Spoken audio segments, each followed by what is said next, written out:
The last one I'm going to do is I'm going to put my leading edge in line with these two vanishing points which are out here. I'm going to put it in line, so it's going to be in here somewhere. Switch back to my orange pen, and I'm going to put my leading edge in here. There's an awful lot of lines crossing the page, so I think what I'm going to do is I'm going to switch to green rather than keeping it on orange, just so it stands out a wee bit better for you. So my leading edge goes there, and it's the same process once again. Go to the top of the leading edge, take it to vanishing point 1, top of the leading edge, vanishing point 2, bottom of the leading edge to vanishing point 1, bottom of the leading edge to vanishing point 2. Okay, we can kind of get the idea now because we've done it a couple of times, so I've got to estimate the distance this way, so we'll go that distance, and I've got to estimate the distance that way, so we'll go that distance. Now again, remember what we're doing is we're kind of looking at the box straight on now. Here's our leading edge, this face here is this one, this face here is that one there. So I'm going to take my set square, wherever I've placed it, join to there, and join to there. Now, something to notice here, I haven't got anything missing at the top. What that tells me is when I put my leading edge at the same height as the vanishing points, I can't actually see the top of the box, and I can't see the bottom of the box. All I see is this edge and this edge here, this one being edge X and this one here being edge 0. I can't see the top and I can't see the bottom. However, when I go up the way, I can see the bottom of the box, there it's there.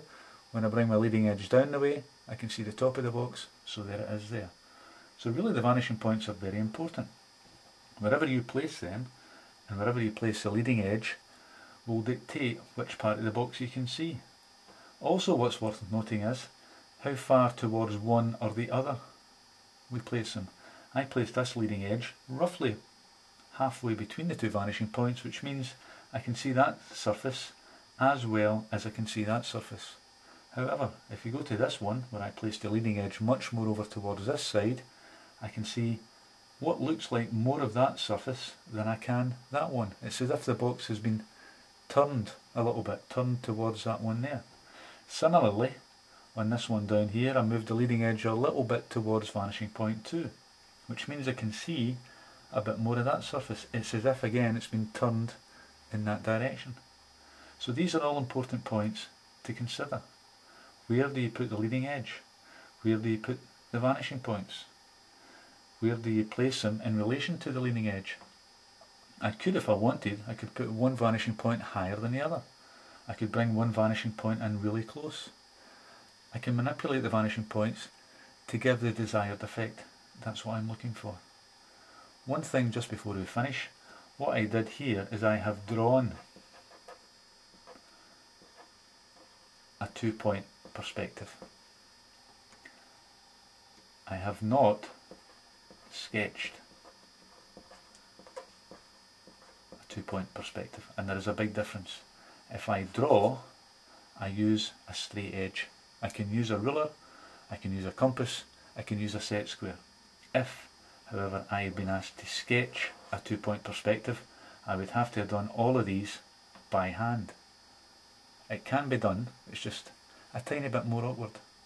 But then again, you might like doing that. If you're good at art, then it's certainly something that you might be more comfortable with. Most of the questions that they'll ask you to do, they will say sketch, and then at the end it says that you may use a straight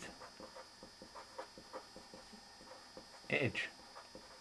If it says that, then you don't have to worry. You can use a ruler, you can use a set square, and you can use this here, which is called the parallel motion for those that have forgotten. So keep that in mind. Drawing, you can use straight edges, compasses, anything you like. If it says sketch, you must do it all without the aid of any equipment apart from your pen or your pencil. I hope you've enjoyed 2-point perspective. What you have to do is continue to practice and do it with more complex shapes. Very rarely you'll be asked to draw an OXO box in an exam, they'll ask you for something slightly more difficult.